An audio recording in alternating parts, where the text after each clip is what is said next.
You remember the team? So what I would like for us to do is to notice there what Paul's focus is. The title of this series has been Stand Firm, Stand Ready. He's wanting to encourage them to be strong. He wants to encourage them that in the face of this opposition that it's happening day in and day out, we're growing weary. He's wanting to come as best as he can, not being able to be there on his own, but to give them the encouragement they need to just keep going. So, very kind notes of encouragement during this time. I'm very grateful for it. So, as I receive those letters, I'm thinking, this is the ministry. It has been for a long, long time. You get the cancer, you're finished, you're done. You just start planning a funeral. And basically, that's how it hit us. I mean, it just slammed us pretty hard. She had a tumor in her lung, her left lung, that was about the size of a tennis ball. And when you looked at the x-rays or the CT scan, it was just bright thing, shining as bright as the sun up in her chest there.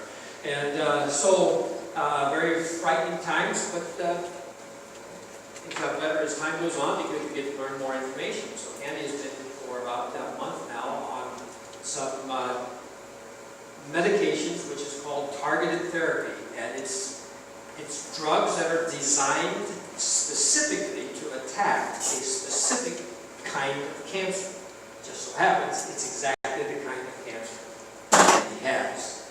So after a month, this past Friday, we went back to the doctor, getting all the information because she's getting ready to go to the U.S. and in case she needs to see if the comparison, she's just getting very giddy. She's just going on, this is impressive. This is so impressive. You need to be impressed by this.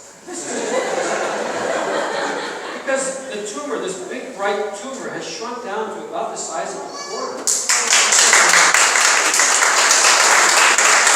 And it's almost invisible. You know, it's not that really bright, shiny.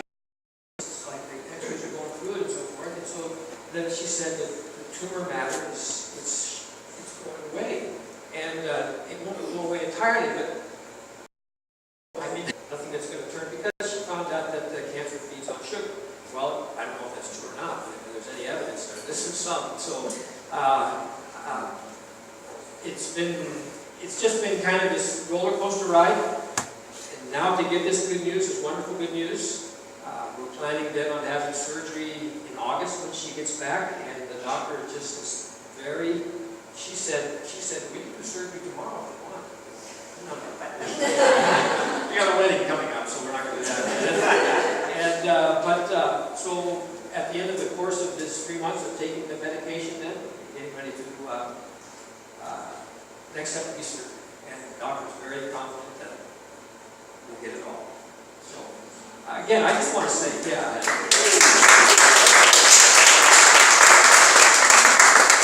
I want to say it's a really good doctor. She is. She's a great doctor. I'll tell you, this doctor is the reason we stayed in Taiwan to get treatment. I want to say it's the drugs, and those are good drugs.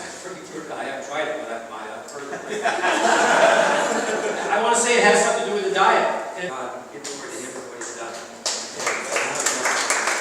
I also know this, that, God's going to do what God's going to do.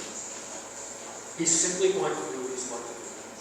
And I think from the very outset, we were very happy to simply let God take his course, whatever that's going to be.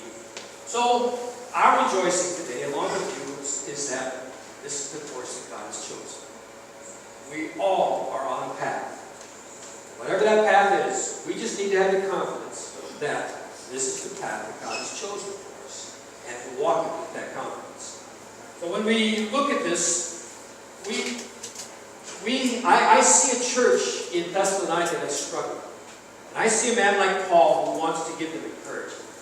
And here's what he does. I just want to read through these passages to receive the word of God, maybe a daily discipline of reading God's word.